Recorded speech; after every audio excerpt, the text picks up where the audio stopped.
오늘 우리에게 주시는 하나님의 말씀은 구약성경 창세기 45장 1절에서 8절까지 말씀입니다. 구약성경 71쪽입니다. 창세기 45장 1절에서 8절까지 말씀입니다. 제가 말씀을 봉독하겠습니다. 창세기 45장 1절에서 8절까지 말씀. 요셉이 시종하는 자들 앞에서 그 정을 억제하지 못하여 소리질러 모든 사람을 자기에게서 물러가라 하고 그 형제들에게 자기를 알리니 그때 그와 함께한 다른 사람이 없었더라. 요셉이 큰 소리로 우니 애굽 사람에게 들리며 바로의 궁중에 들리더라. 요셉이 그 형들에게 이르되 나는 요셉이라. 내 아버지께서 아직 살아 계시니이까. 형들이 그 앞에서 놀라서 대답하지 못하더라. 요셉이 형들에게 이르되 내게로 가까이 오소서. 그들이 가까이 가니 이르되 나는 당신들의 아우 요셉이니 당신들이 애굽에 판 자라. 당신들이 나를 이곳에 팔았다고 해서 근심하지 마소서. 한탄하지 마소서. 하나님이 생명을 구원하시려고 나를 당신들보다 먼저 보내셨나이다. 이 땅에 2년 동안 흉년이 들었으나 아직 5년은 밭가리도 못하고 주수도 못할지라. 하나님이 큰 구원으로 당신들의 생명을 보존하고 당신들의 후손을 세상에 두시려고 나를 당신들보다 먼저 보내셨나니 그런즉 나를 이리로 보낸 이는 당신들이 아니요 하나님이시라. 하나님이 나를 바로에게 아버지로 삼으시고 그 온 집의 주로 삼으시며 애굽 온 땅의 통치자로 삼으셨나이다. 아멘. 할렐루야. 여러분 반갑습니다. 그리고 사랑하고 축복합니다. 우리 말씀을 듣기 전에 먼저 옆에 계신 성도들과 서로 잠시 인사하는 시간을 갖도록 하겠습니다. 비록 마스크를 쓰고 계시고 불편한 가운데 계시지만 눈웃음을 치면서 옆에 계신 분들, 앞에 계신 분들하고 잠시 인사를 나누겠습니다. 사랑합니다. 축복합니다. 은혜 많이 받으십시오. 아마 저와 여러분들이 나중에 천국 가면은 한 가지 후회할 일이 있을 것 같아요. 그때 내 신앙교회에서 옆에 계신 성도들하고 좀 더 내가 옆에 계신 성도들에게 잘해줄 걸 하는 그나마 후회를 하지 않겠는가 저 혼자 상상해 봅니다. 천국 교회는 천국의 모형이라고도 하지요. 우리는 이 교회에서 천국을 예행 연습하는 곳이기도 하다. 이 교회의 또 한 가지 의미이기도 합니다. 여러분들이 바쁘고 분주하고 그런 세상을 살아가지만 교회 와서 늘 성도들과 함께 마음을 나누는 그런 교제를 통해서 위로받고 힘을 얻는 그런 우리 신앙교회 되었으면 좋겠습니다. 할렐루야. 아멘. 할렐루야. 아멘. 할렐루야. 오늘은 하나님의 주권을 인정하는 신앙이라는 제목으로 또 말씀에 은혜 받고 또 힘을 얻는 그런 시간 되었으면 좋겠습니다. 지난 1월 30일 주일 저녁이었습니다. 설 명절 분위기로 들떠있던 저희 가정에 예기치 못한 일이 일어났습니다. 저희 큰아들이 갑자기 아프다고 소리를 질렀습니다. 체온을 재었더니 39도가 훨씬 넘어갔습니다. 직감적으로 코로나가 의심되었습니다. 다음날 아침 일찍 보건소에 가서 신속 항원 검사를 한 결과 코로나 양성 판정을 받았습니다. 순간 눈앞이 깜깜했습니다. 코로나에 걸린 아들보다 교회가 더 걱정되었습니다. 우리 아들이 코로나 걸리면은 내가 2주 동안 자가격리 해야 될 텐데 그러면 예배는 어떻게 하나 하는 생각에 갑자기 코로나에 걸려서 힘든 아들을 보면서 원망하는 마음이 생겼습니다. 그렇게 조심하라고 신신당부했건만 어디 돌아다니다가 코로나 걸려서 이렇게 교회를 어려움에 빠뜨리는가 하는 그런 마음에 원망하는 생각이 들었습니다. 그러면서 한편으로 생각해 보니 하루에도 2만에서 3만 명의 사람들이 확진받는 그런 상황에서 저희 아들이 무슨 죄가 있겠습니까? 그 사춘기 아이가 밖에 나가서 왔는데 어느 날 확진받아 왔는데 내 아들이 무슨 죄가 있나 싶은 생각이 들기도 했습니다. 그러면서 제 마음속에 있는 원망의 불똥이 하나님께 옮겨갔습니다. 갑자기 하나님이 원망스러웠습니다. 불과 한 달 전에 저의 자가격리로 말미암아 성탄절, 그 기쁜 성탄절 예배도 드리지 못하고 연말을 우울하게 보내었던 기억이 있는데 그 한 달 사이에 또 코로나 때문에 교회가 어려움을 당하고 예배를 드리지 못한다 생각을 하니 하나님이 원망스러웠습니다. 하나님이 어떻게 이럴 수 있는가? 뭘 그래 내가 잘못했는가? 왜 이렇게 신앙교회가 코로나 때문에 어려움을 겪도록 내버려 주시는 것인가? 이 코로나 때문에 10명이나 되는 많은 성도들이 고통을 당하고 성도들이 염려하고 이렇게 교회에 어려움을 주는 것일까? 그렇게 지난 2주 동안 코로나 확진으로 자가격리와 재택치료를 받으면서 하나님께 왜라는 질문을 무수히 던졌습니다. 왜 그러실까 하나님께서? 그리고 그 많은 왜라는 질문에 대해서 하나님은 저에게 오늘 본문 말씀을 통해서 그 왜에 대한 질문에 대한 응답을 주셨습니다. 그래서 제가 받은 그 왜라는 질문에 대한 하나님의 응답의 말씀을 여러분과 나누기를 원합니다. 오늘 본문 1절은 요셉이라는 단어로 시작합니다. 요셉은 어떤 인물입니까? 야곱의 11명의 아들 중에서 막내 아들이었습니다. 요셉에게는 위로 10명의 이복 형들이 있었습니다. 자, 그런데 창세기 37장을 보면 요셉의 형들은 요셉을 아주 미워했습니다. 미워해도 어느 정도 미워했느냐? 자기 동생을 들판에 구덩이에 집어넣어서 거기서 짐승의 밥이 되어 굶어 죽도록 그렇게 하려고도 했고요. 나중에는 그 동생을 이역말리 애굽의 노예로 팔아 넘기기도 했습니다. 아무리 동생이 미워도 어떻게 형들이 동생을 인신매매할 수 있단 말입니까? 그때 요셉의 나이는 고작 17세였습니다. 요셉은 17 어린 나이에 형들에 의해 이역말리 애굽의 노예로 팔려갔습니다. 그리고 노예시장에서 당시 애굽왕 바로의 친위대장이었던 보디발의 집에 또 가정노예로 팔려갔습니다. 거기서부터 시작해서 수많은 우여곡절을 겪으면서 요셉은 노예로 팔려간 지 13년이 지난 30살에 당대 최강대국이었던 애굽의 총리가 되었습니다. 그리고 총리가 된 지 9년째 되었을 무렵 오늘 본문을 보면 요셉은 애굽의 양식을 구하러 온 형들을 만나게 됩니다. 형들에 의해서 노예로 팔려간 지 22년 만에 다시 형들을 만나게 되었습니다. 1절 말씀 보시면은 요셉이 시종하는 자들 앞에서 그 정을 억제하지 못하여 소리질러 모든 사람을 자기에게서 물러가라 하고 그 형제들에게 자기를 알리니. 여러분, 지금 요셉이 총리라는 그 자리에 앉아서 자기 앞에 무릎을 꿇고 있는 형들을 22년 만에 다시 만났습니다. 그리고 그 형들에게 자기를 알릴 때 그 심정이 어떠했겠습니까? 22년 전 일이 또렷이 기억나지 않았겠습니까?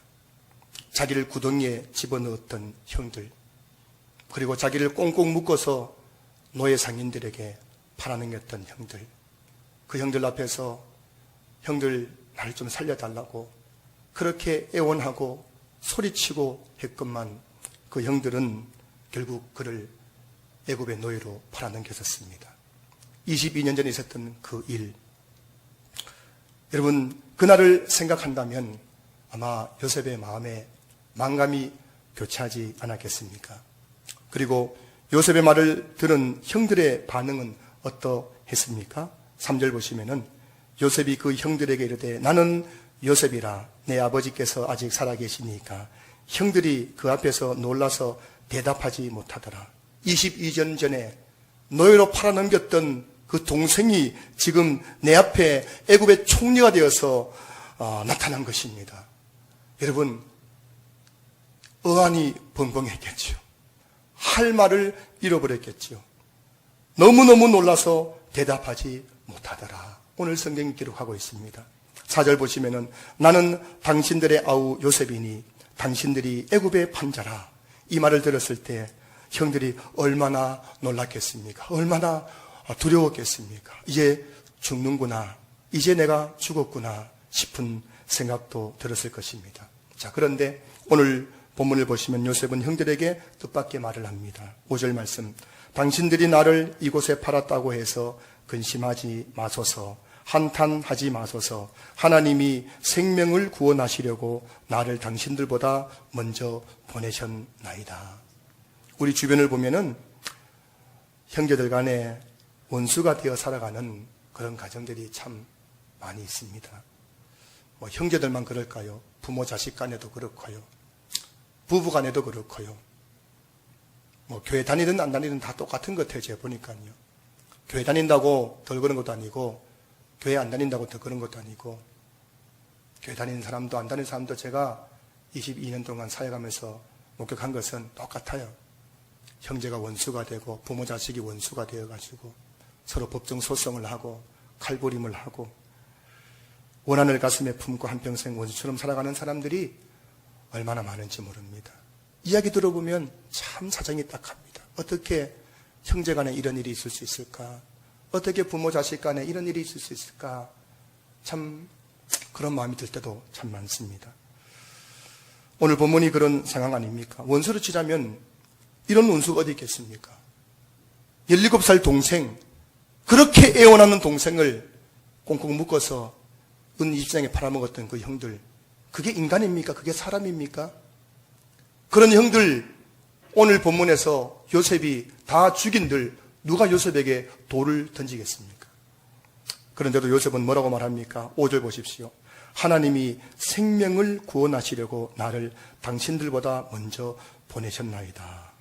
여러분, 분명 22년 전에 그 형들이 동생을 꽁꽁 묶어서 은이시에 팔아넘겼던 끔찍한 사건이 아니었습니까? 그런데 지금 요셉은 그때 그 사건을 어떻게 해석하고 있는 겁니까? 그 일은 형들이 한 것이 아니라 하나님께서 하신 일이다라고 고백하고 있어요. 8절 보십시오.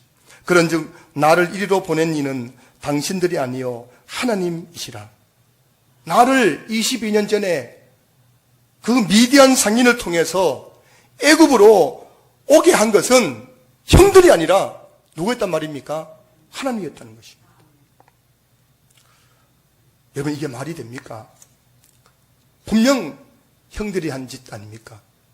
창세기 37장 28절 보시면 그때 미디안 사람 상인들이 지나가고 있는지라 형들이 요셉을 구덩이에 끌어올리고 은 20에 그를 이스마엘 사람들에게 팔매 그 상인들이 요셉을 데리고 애굽으로 갔더라. 분명 성경은 요셉을 애굽으로 팔아넘긴 사람들은 바로 그의 형들이었다고 명시적으로 기록하고 있습니다. 그런데도 요셉은 그것은 당신들이 한 일이 아니라 하나님께서 하신 일이라고 고백하고 있는 거예요. 지금 요셉이 뭘 말하고자 하는 것입니까? 바로 하나님의 주권을 말하고 있는 것입니다. 하나님의 주권이란 우리 인생에서 일어나는 모든 일들이 하나님의 통치 아래서 일어난다는 것입니다. 여러분의 인생에 일어나고 있는 그 모든 일들은 하나님의 그 통치 속에서 일어나는 일들이라는 거예요. 이걸 믿는 것이 하나님의 주권을 믿는 거예요. 그리고 하나님의 주권이란 하나님의 허락 없이는 우리 인생에 어떤 일도 일어날 수 없다는 것이에요. 여러분들에게 지난 한 주간에도 이런저런 일들이 많이 일어났을 것입니다. 그러나 그 어떤 일이 할지라도 하나님의 허락 없이 일어난 일들은 단 하나도 없다는 것입니다. 콧물이 나는 것도, 코로나에 걸리는 것도, 여러 가지 가정에 문제가 일어나는 것도 하나님의 허락 없이는 절대 일어날 수 없었던 일이라는 것을 믿는 것, 이게 하나님의 주권을 믿는 거예요. 그리고 하나님의 주권이란 하나님은 자기의 의지에 따라서 우리 인생의 모든 일을 주관해 가신다는 것입니다. 여러분, 여러분이 하는 것이 아니라는 것입니다. 저 여러분들이 하는 것이 아니에요. 우리 인생에 일어나는 모든 일들은 나의 의지에 따라 일어나는 것이 아니라 하나님이 자기의 의지에 따라서 우리 인생의 모든 일을 주관해 가신다는 것. 이게 하나님의 주권인 거예요. 요셉은 22년 전에 자신에게 일어났던 그 끔찍한 인신매매 사건이 형들에 의해서 일어난 것이 아니라 하나님이 자기의 의지에 의해서 행하신 일이었음을, 그 하나님의 주권을 지금 고백하고 있다는 것입니다. 인생을 살아가면서 하나님의 주권을 인정하는 것이 참 중요한 거예요. 하나님의 주권을 인정하는 신앙을 가지는 것이 굉장히 중요한 겁니다.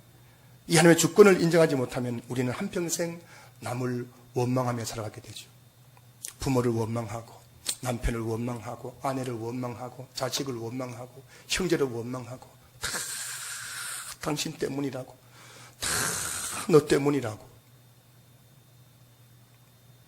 그 사람 때문에 내가 이렇게 되었다는 거예요.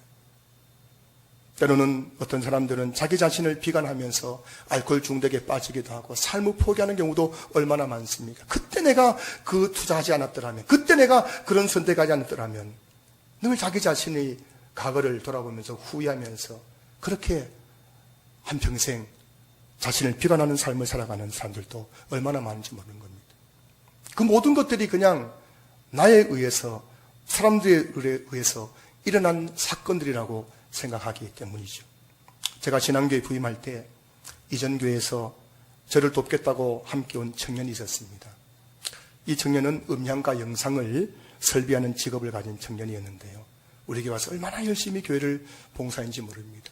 본당에 있는 이 음향, 영상, 2층 소예배실 1층에까지 그 청년의 손길이 미치지 않는 곳이 없을 만큼 주일마다 방송실에서 열심히 그렇게 봉사를 하기도 했습니다. 그런데 그렇게 열심히 섬기다가 어느 날 아무 소식 없이 교회를 떠나버렸어요. 또 제가 교회 부임할 때 저를 돕겠다고 오셨던 전사님이 한 분 계셨습니다. 이분도 제가 이전 교회에서 함께 사역했던 아주 참 좋으신 분이었는데 우리 교회에 오셔서 참 열심히 몇 개월 동안 봉사를 하시다가 어떤 일이 일어나게 되면서 인사도 없이 교회를 떠나버렸어요. 그 외에도 지난 6년 동안 열심히 교회를 섬기다가 교회를 떠난 성도님들이 여러 분 계십니다. 참 그때마다 마음이 아팠고 참 낙심이 되기도 했습니다. 그런데 제가 어느 날 곰곰이 생각해 보았습니다. 과연 이런 일들이 사람에 의해서 일어나는 일인 것인가? 여러분, 어떤 한 성도가 신앙교에 등록을 합니다. 누가 한 겁니까? 그 사람이 지발로 찾아온 겁니까? 하나님이 그 사람을 이곳에 보낸 겁니까? 제가 등록 신방을 하면은, 등록하고 나서 인사하면은 이런 말을 해요. 이사 와서 교회를 찾아서 이곳에 왔습니다. 친구가 전도해서 교회에 왔습니다. 아내가 하도 가자 해서 교회에 왔습니다. 부모님 때문에 교회에 왔습니다. 교회에 등록한 이유는 여러 가지 있는 거예요. 근데 과연 그 사람이 그 교회에 등록하는 것이 그 사람의 의지와 그 사람의 행동과 그 사람의 결단에 의해서만 일어난 일이겠습니까? 또 한 가지, 한 사람의 성도님이 교회를 떠나는 것도 누가 한 일일까요? 어떤 분들은 최경훈 목사 설교가 싫어서 떠나기도 하고, 또 교회 시험이 들어서 떠나기도 하고, 또 싸워가지고 떠나기도 하고, 이사를 가면서 떠나기도 하고, 교회를 떠나는 여러 가지 이유가 있겠지만 그 성도들이 교회를 떠나는 것, 여러분 그 이면에 그 사람만의 결단과 의지가 있었겠습니까? 제가 오랜 동안 사역을 하면서 깨닫게 된 것은 성도 한 사람의 그 거취를 결정하는 것은 그 사람 개인이 아니라 하나님이라는 것을 다시 한번 깨닫게 됩니다. 여러분이 우리 신앙교회에 오신 것도 여러분들이 결정해가지고 오신 것이 아니요. 여러분이 나중에 우리를 떠난다 할지라도 여러분이 입술로는 이런저런 이유를 말하겠지만 그러나 그 이면에 하나님께서 그 모든 일의 주권자라는 사실을 저 여러분들이 꼭 기억할 수 있기를 주님으로 축복합니다.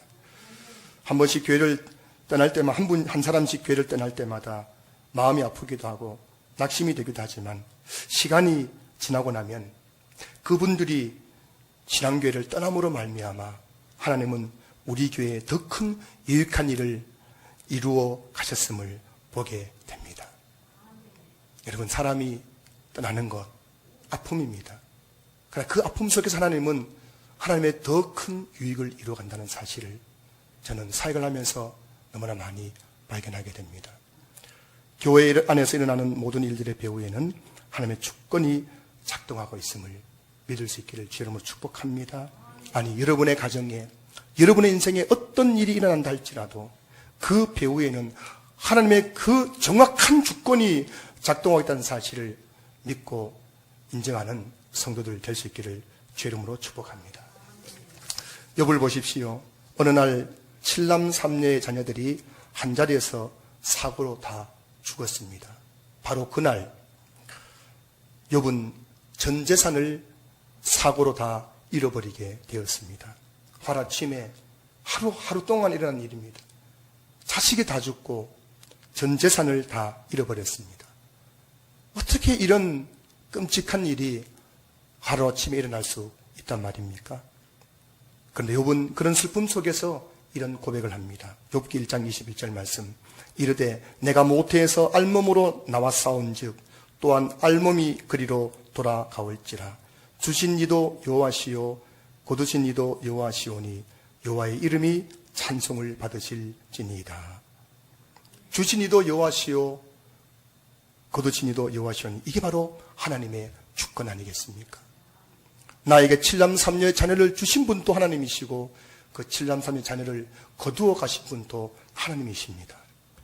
나에게 이렇게 많은 재산을 주신 분도 하나님이시지만 그 모든 재산을 가져가신 분도 하나님이십니다. 이게 바로 하나님의 주권을 인정하는 욥의 신앙이었습니다.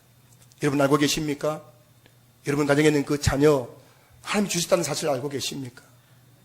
그리고 그 자녀를 거둬가실 수 있는 분은 오직 하나님밖에 없다는 사실도 여러분 알고 계십니까?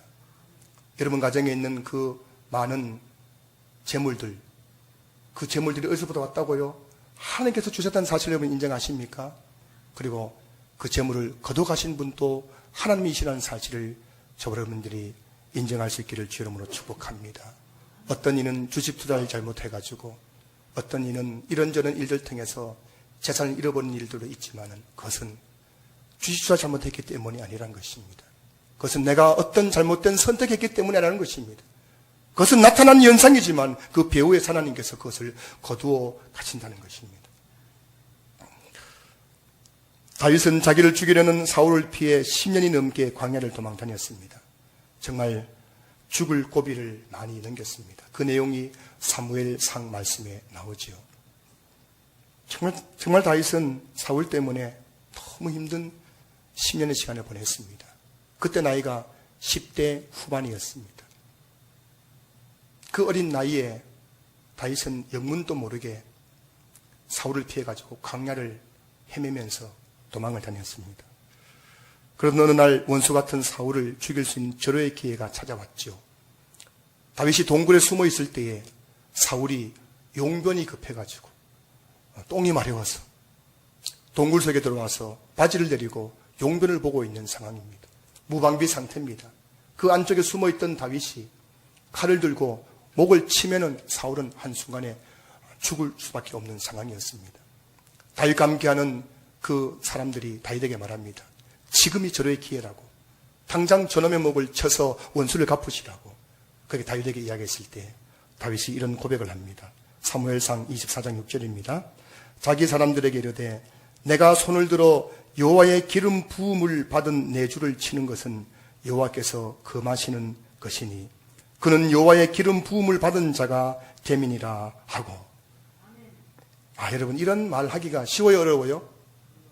여러분 뭐 그냥 덤덤하게 들으시지만은 지금 그 동굴 속에 있던 그 다윗이 이런 말을 한다는 것은 참 쉬운 일이 아닐 것입니다. 여러분이 명절 형제들이 모이는 자리에서 부모 유산 좀 더 가져간 그 형제들 볼 때 마음이 어떻겠어요? 되찾고 싶고 죽이고 싶고 복수하고 싶고 그런 마음이 드는 것이 우리 인간의 마음이죠. 그런데 다윗은 그런 상황 속에서도 여호와의 기름 부음을 받은 내 주를 치는 것은 여호와께서 금하시는 것이라. 이것이 바로 하나님의 주권을 인정하는 믿음입니다. 당장이라도 죽여 마땅한 원수 같은 사울이었지만 그 사울을 세우신 분이 누구라고요? 하나님이시기 때문에 나는 그를 죽일 수 없다는 하나님의 주권 사상을 인정하는 이 다윗의 신앙. 오늘 설교 제목은 하나님의 주권을 인정하는 신앙입니다. 교회에서 사역을 하다 보면 성도님들이 제게 와서 이런 말씀하세요. 목사님, 저 인간만 사라지면 제가 교회에 좀 열심히 정말 다닐 것 같아요. 저 인간만 정말 없었으면 좋겠어요. 그런 말씀하시는 분들이 계시더라고요. 그러나 여러분 기억하셔야 됩니다. 여러분이 말하는 바로 그 저 인간도 하나님이 기름 부어서 이곳에 세우신 하나님의 사람의 사실을 여러분들 기억하셔야 됩니다. 여러분들이 교회에서 절대로 원수 갚으려고 하지 마십시오. 복수하려고 하지 마십시오. 이를 갈면서 원한을 품지 마십시오. 그것은 하나님의 주권을 인정하지 않는 것이에요.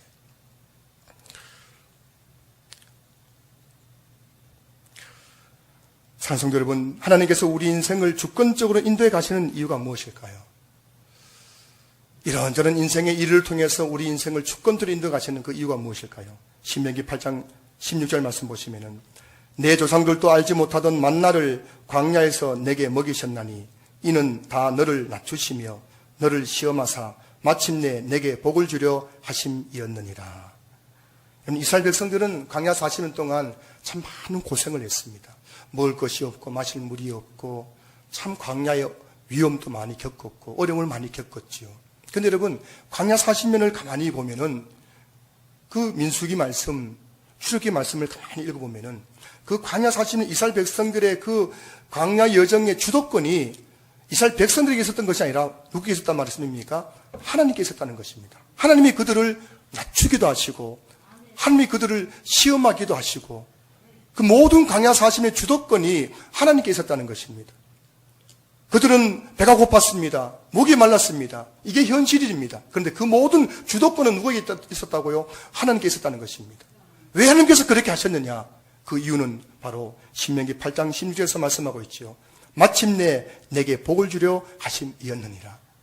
하나님이 그렇게 고난도 주시고 목마름도 주시고 굶주림도 주시고 추위도 주시고 여러 가지 광야의 어려움을 주셨는데 그 궁극적인 이유는 그렇게 함으로 말미암아 마침내 그들에게 복을 주기 위해서였던 것입니다. 하나님은 광야 40년 동안 그들에게 뭘 바라봤냐? 40년 후에 있을 그 축복의 땅 가나안을 바라보면서 그들을 이끌어 가셨던 것이에요.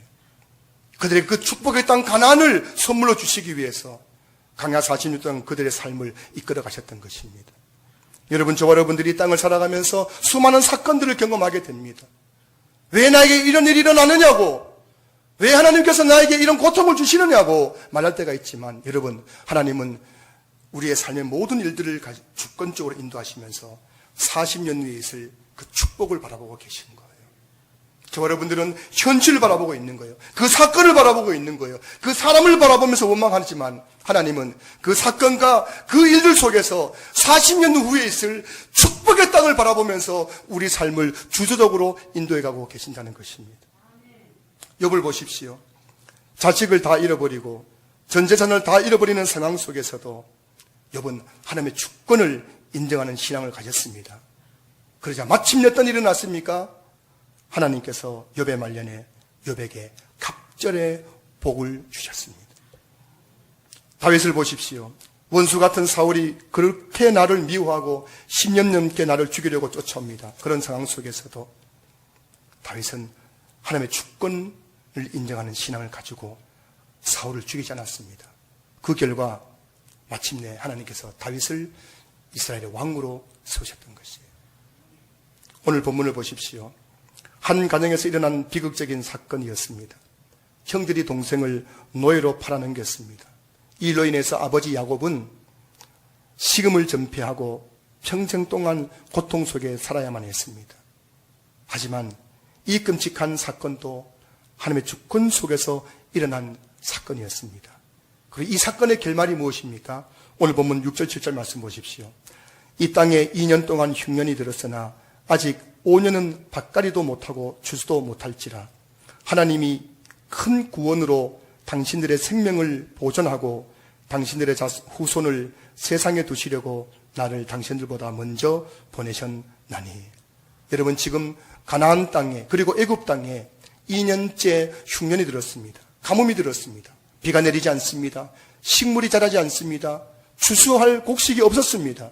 2년 동안입니다. 그래서 가나안 땅에 먹을 양식이 없었기 때문에 요셉의 형들이 애굽의 총인 요셉에게 와서 양식을 구하러 왔던 것입니다.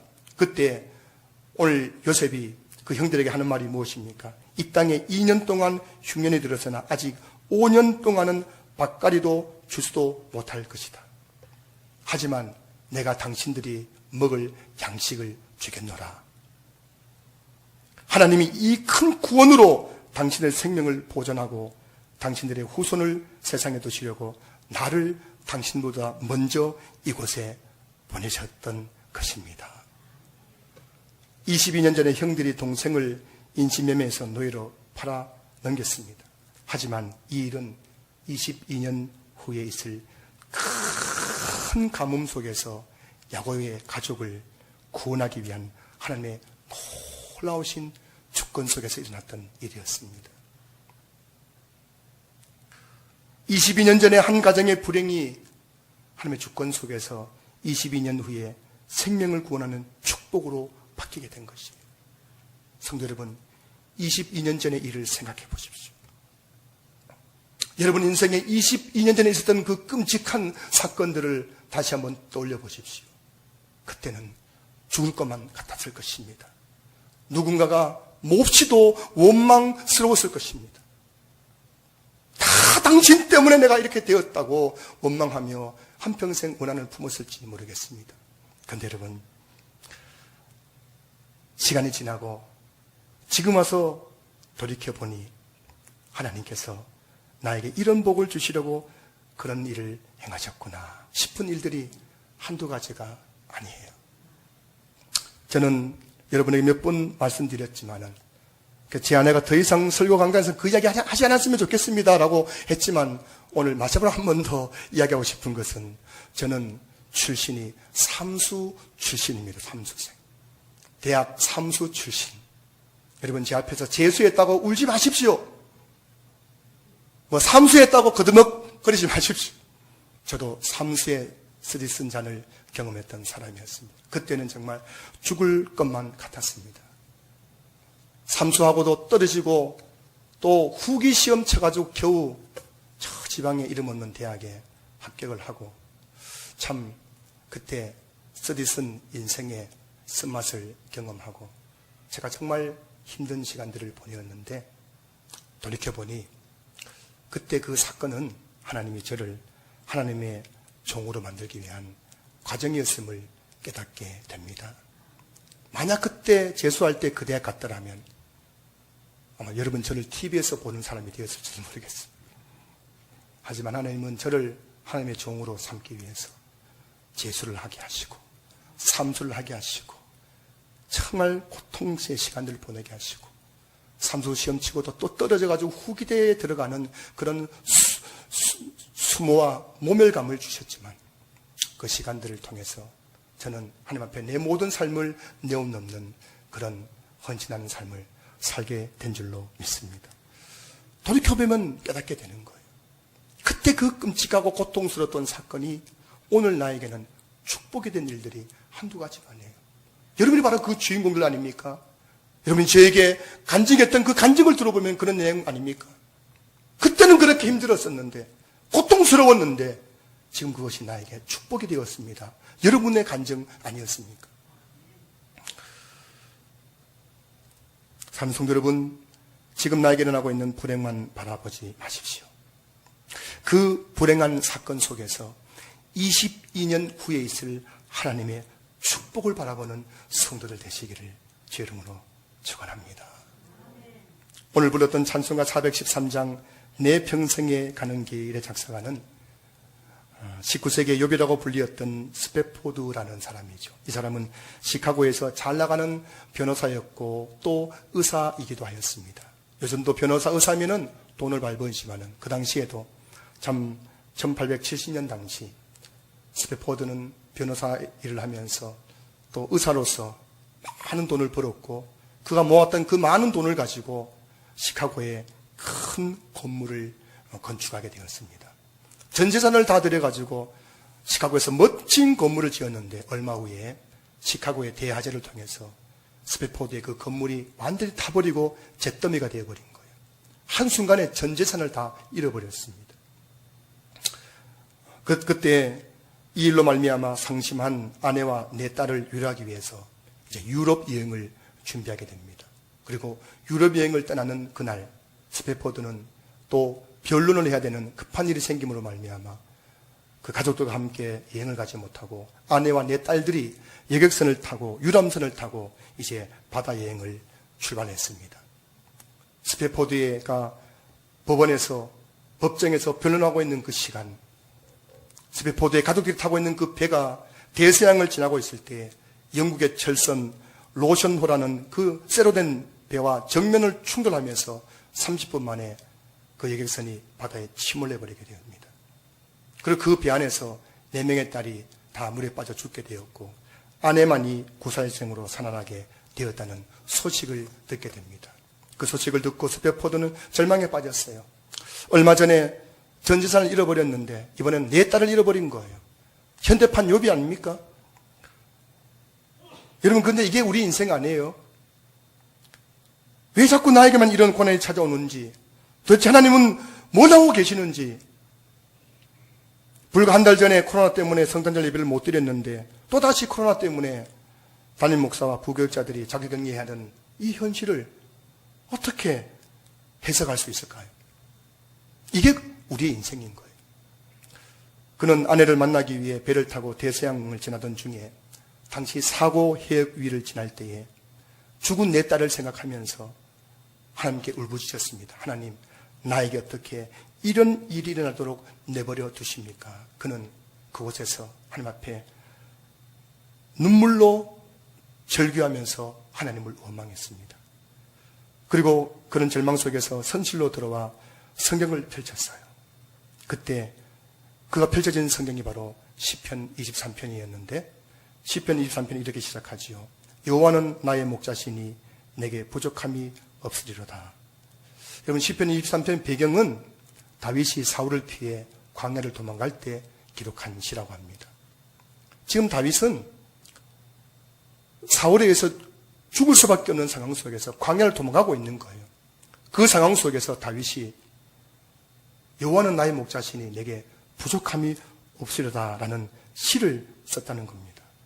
스패포드가 생각했습니다. 도대체 다윗이 어떻게 그런 상황 속에서도 이런 고백을 할 수 있었던 것일까? 지금 사울의 군대가 쫓아오고 내가 잠시 후에 잡혀서 죽을 수밖에 없는 상황인데도 불구하고 어떻게 여호와는 나의 목자시니 내게 부족함이 없다라고 고백할 수 있을까? 그렇게 한참 묵상하는 중에 깨달은 게 뭐냐면은 그렇구나.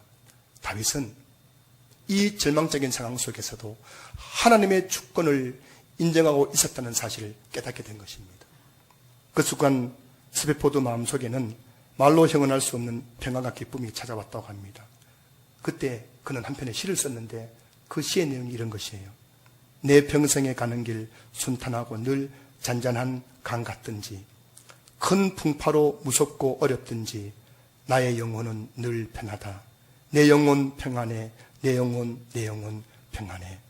이 시는 하나님의 주권을 인정하는 스패포드의 신앙 고백이었습니다.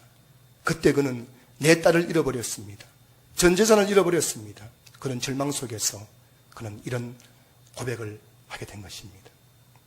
사랑하는 성도 여러분, 아무리 아파도 아무리 고통스러워도 누군가 원망이 되고 낙심이 되어도 누군가 나를 해치려고 하고 내 인생의 모든 일이 실패로 돌아간다 할지라도 여러분, 사람을 바라보면서 원망하지 마십시오. 그 사건 앞에서 절망하지 마십시오. 그 사람과 그 사건 속에서 일하시는 하나님의 주권을 바라보는 우리 모든 성도들 되었으면 좋겠습니다. 오늘도 이 예배 마치고 돌아가면 우리 삶에는 또 이런저런 많은 일들이 우리 앞에 놓여져 있을 것입니다. 수많은 사람들이 나를 아프게도 하고 힘들게도 할 것입니다. 그러나 사랑하는 교회 여러분, 그 사람에게 너무 주목하지 마세요. 그 사건에 너무 주목하지 마십시오.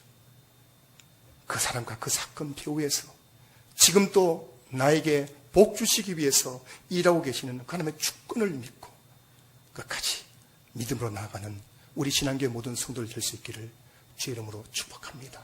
축복합니다. 축복합니다.